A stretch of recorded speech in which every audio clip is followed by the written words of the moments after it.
Good afternoon, everybody. I hope you guys are doing well today. We are going to talk about the tribulation today. It kind of goes off of what we talked about yesterday. On the other side of it is heaven. I hope that if you're not a Christian, I hope that it opens your eyes and sets a fire in you to want to know more about Jesus so that you do not have to live through this. The tribulation is a time in which those who refuse to place their trust in the Lord Jesus Christ will have to endure the wrath of God that will be coming on the earth. It is a period of time that will last 7 years, but be split up into two, which will be 3.5 years and 3.5 years. Each one will be bad in its own way, but the second half will be called the Great Tribulation, which will be where the judgments will be poured out on the earth and everyone in it. What starts the tribulation in the first place? Well, the church is called the restrainer. We are in the way, so to speak. Satan has no power unless the restrainer is gone. Then he can have that 7 years to wreak havoc on the world. Until then, the restraining force is alive and holding back things to come. We, the Christians, are the restraining force. Those who are fully watching and know the Bible can see the things that are prophesied to happen in the tribulation gearing up right now. We see the things starting to take a turn in that direction, which means that the restraining is about to leave. The rapture is about to happen. We see the push for governmental control. We see the rise in the hatred for Christianity and everything to do with Jesus or the Bible. We see the out-of-control people in power who want nothing more than to the eradication of the Christians, but in the same breath want other religions to take over the world. I will explain more about that later in this video or in another video. If you're watching this and the rapture has not happened yet, I hope that you will hear it. What you will hear will wake you up and allow you to have the Holy Spirit set your heart on fire so that you might accept Him today. If you are watching this and millions of people have suddenly vanished, I'm going to tell you what's going to happen now. What if you find yourself in a car with no driver, or airplanes falling out of the sky all over the world, trains going off the tracks, doctors performing surgery suddenly vanish, leaving the patient wide open? What next? You have been left behind, and now comes the period of time where you will hear everyone excusing it away. You will hear the globalists saying it was caused from global warming, where we all disintegrated from the heat. You will hear people saying that alien life forms took all these people away in their ship, and you may even hear that those who went against the one world agenda were taken out of the way because we were throwing a wrench into their plans. Do not believe any excuse that is given. The rapture has happened, and it's the rapture that you have heard of for so long, and you have unfortunately been left behind. Let's get started with some things that will be happening in the next years ahead so that you will prayerfully accept Jesus now that all of this has happened. There will be a war like no other in the Middle East. Damascus, Syria has just been leveled and uninhabitable. The nations will try coming against Israel in hopes of destroying her, but unfortunately for them, this will not happen. God Himself will protect her, and the people will know that it was Him who did it. There is a peace deal that will be put into place or made stronger if there's already one there. The man who will do this and will sign this peace deal into fruition, he will come out of Europe. He will be a great peacemaker. He is someone who will put himself in control, and the people will follow him, all in the name of peace. He will sign this covenant or this peace deal with the nations for 7 years. There will also at the same time be the birth of the one world religion, where the Pope, the false prophet, will also lead others to believe every other religion serves and worships the same God. We already see this happening now. My personal belief is that the Pope we see now is that false prophet that we read about in Revelation. This Pope has already said that Muslims and Christians and Catholics all believe and worship the same God. It's already started, and the delusion will only grow stronger. The man we call the Antichrist is a wolf in sheep's clothing who claims peace will allow the Jews peace and will also allow the Jews to build their temple. It will be placed where the Temple Mount is now. I'm sorry if that offends some of you, but that's the truth. They will resume their animal sacrificing in the temple, and the Antichrist will allow it. The Jews have already begun their animal sacrificing as of last year, which hasn't been done in over 2,000 years. We saw them taking the lambs and going up to the Temple Mount and sacrificing these lambs. By the Jews giving an animal sacrifice in the temple, the animal rights activists will quickly demand it to end. The Antichrist will then end all sacrificing and explain that they no longer are needed because he is God and the Messiah they have been waiting for so long. 2 Thessalonians says that he will sit in the temple of God claiming that he is God. This is what we call the abomination of desolation. There is also, last year, there have been some red heifers that were born. The Jews look upon these. They need to be pure and have no blemish. And they will be using these pure red heifers in the temple that will soon be built on the Temple Mount.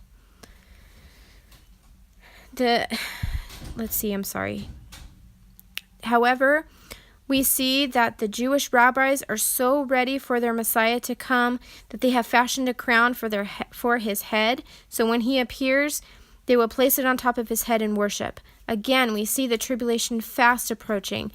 We have seen rabbis this year claiming that the Messiah was going to come at one of their feast dates. He didn't show up, which means that they are so eager and so waiting for this Messiah to finally show up.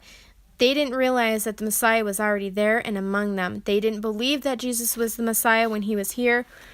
They believe that he is still yet to come. And when the Antichrist comes and claims peace and safety and allows them to build their temple, they will be very willing to believe that he is their Messiah.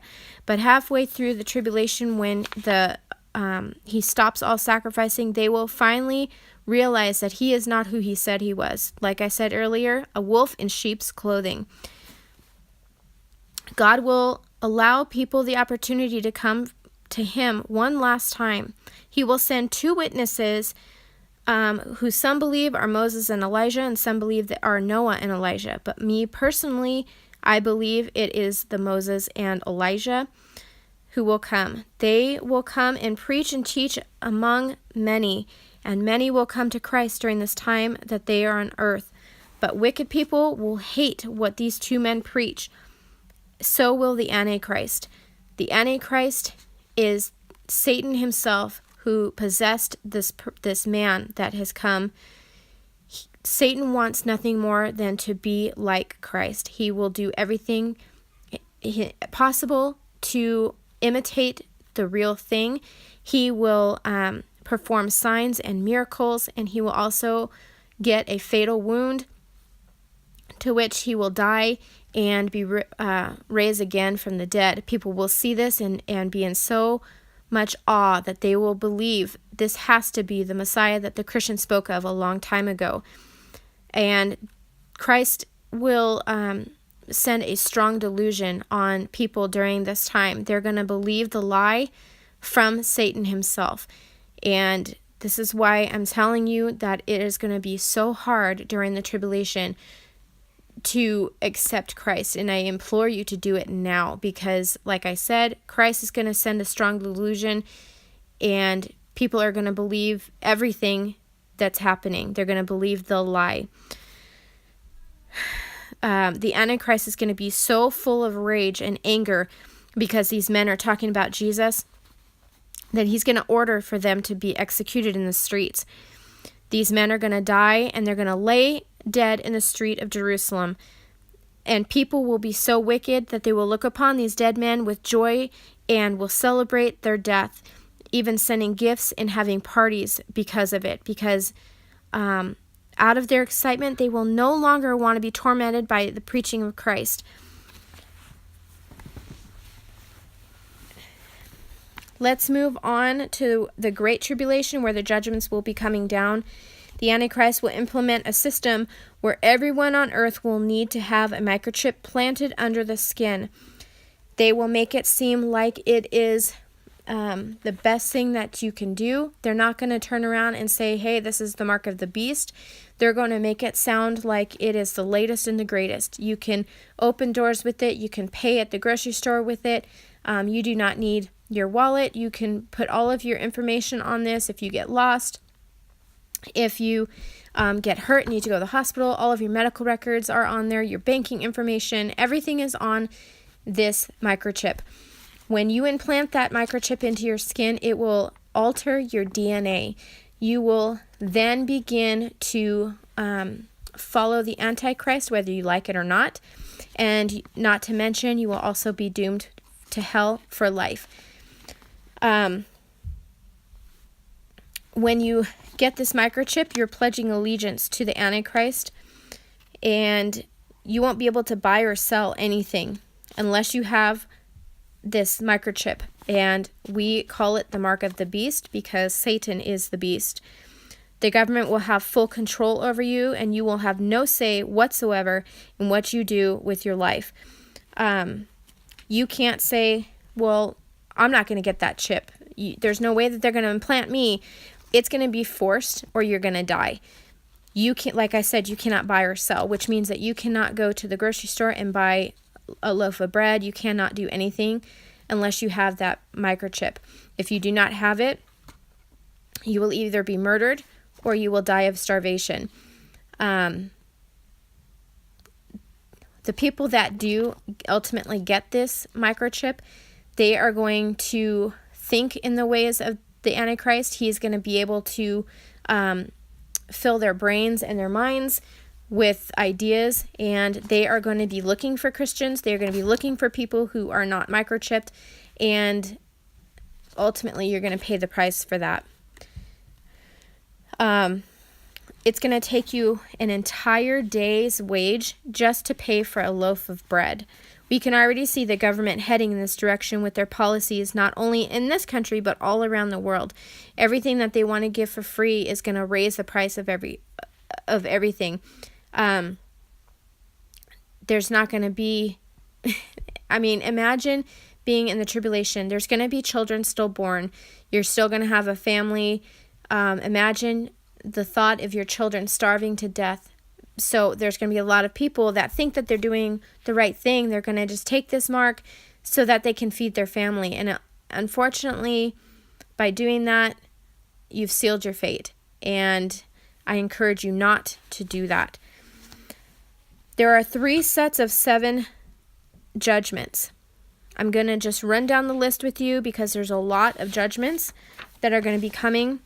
There's a 7 seal judgment, a 7 trumpet judgment, and 7 bowl judgments. The first set is the 7 seals, where the Antichrist and the false prophet will be revealed. There will be war beyond all war like we have never seen before. There's going to be famine where people are going to be starving. They're going to be dying because they can't get their medications.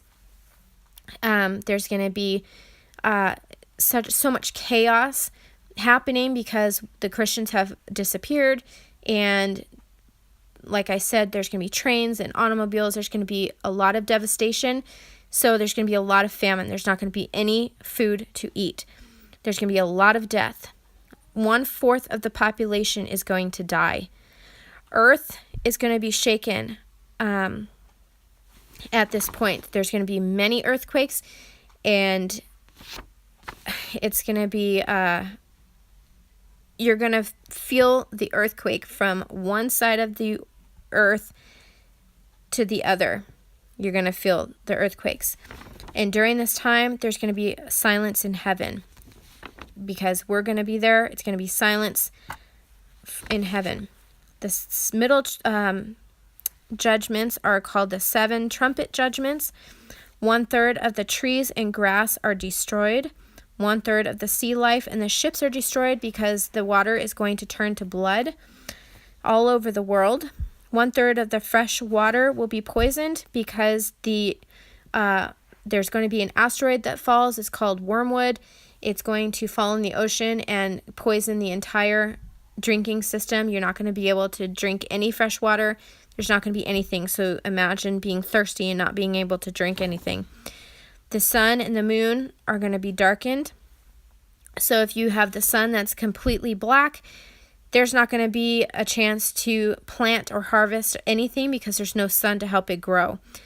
There's going to be locusts that are going to be so large that they're going to bite, and people are going to be screaming and wondering what's going on. They're going to want to kill themselves, and they are not going to be permitted to. They are going to survive and live through all of this. Fire and brimstone are going to fall from heaven. 1/3 of the people left from this section are going to be killed. This is where the prophets are going to rise and preach and do miracles and minister to others. And then the last set of judgments is the 7 bowl judgments, where the angels are going to pour out God's wrath on the earth. The first judgment is going to be boils, and that might not sound like a lot, but whoever is left on the earth, they are going to just be miserable. All sea life is going to be destroyed. They're going to die off, and we can already kind of see that it's already starting now with a lot of the sea life dying off and washing on the shore. The water is poisoned. So again, all water is going to be poisoned, scorching the sun. People are going to be like literally screaming at God for God to kill them, because the heat is going to be so fervent and it can be so hot, and there's not going to be any form of getting away from it. Nothing's going to work. No, there's not going to be any electricity. Nothing's going to work. There's going to be deep darkness, rebellious mankind, where people are going to be so evil and wicked. The Euphrates River is going to dry up, and this is where the Battle of Armageddon begins. We're going to see worldwide earthquakes again. Babylon is going to be destroyed, and then huge hailstones are going to fall down from the sky, completely destroying everything. During all 3 of these judgments, the earth is going to be shaken so much, and things are going to be falling from the sky so much that homes are going to be destroyed, mountains are going to crumble, and volcanoes are going to be going off all over the world. Islands are going to shift, and mountains and sections of the earth are actually going to fall into the ocean. There's going to be, like I said, people are going to cry out to God for God to save them and just kill them because of what is coming. And there's not going to be anything that they can do. They're not going to be able to kill themselves. They're going to live through this whole thing. The Jews, there's going to be a small amount of Jewish people that finally see that the Antichrist is not the Messiah. God rescues them, and he brings them to a town where they will be hidden away, and they can't look back. They need to go, and that's it. This is a lot to take in, and there is so much more that I could even talk about this tribulation, but that is just a small piece of what the tribulation is going to be like. I highly, highly encourage you to accept Jesus today. Do not wait until the tribulation and think that, well, God is going to give us another chance, right? So I'm going to wait until then, and if I see that the tribulation has happened, I'm going to accept him then. Like I said before, when the church is gone, we are called the restrainer. When the church is gone, hell is going to be opened up, and demons are going to be out. Satan himself is going to be out. He's going to be filled inside of this person who wants nothing more than to take you to hell with him. He hates you and he hates God. He hates anything to do with the Bible. God is going to send a strong delusion. So people on this earth are going to believe the lie of this person. They're going to believe everything that I was telling you about the microchip. They're going to believe that it is the best thing to do, and they're going to convince people to do it. We are not promised our next breath. We can die in this next second, and you will be where you have chosen to be. I encourage you to choose Jesus today. Today is the day of salvation, and I encourage you and I implore you. We see the convergence of things happening through Scripture. We can already see the precursors of things happening now that will happen in the tribulation. So how much closer are we to the rapture of the church now that we can see these things happening? If you want to know more about Jesus, or if you have any questions or you need prayer, please email the address down below and I will get back with you. I would be more than happy to pray with you or answer any questions that you might have. I can help you with any references that you might have, but I ask you to please accept Jesus Christ today. Do not wait until the tribulation, and don't wait until your deathbed, because like I said, we do not know when our time of death is. As always, may God richly bless you. I love you guys, and I will talk to you tomorrow.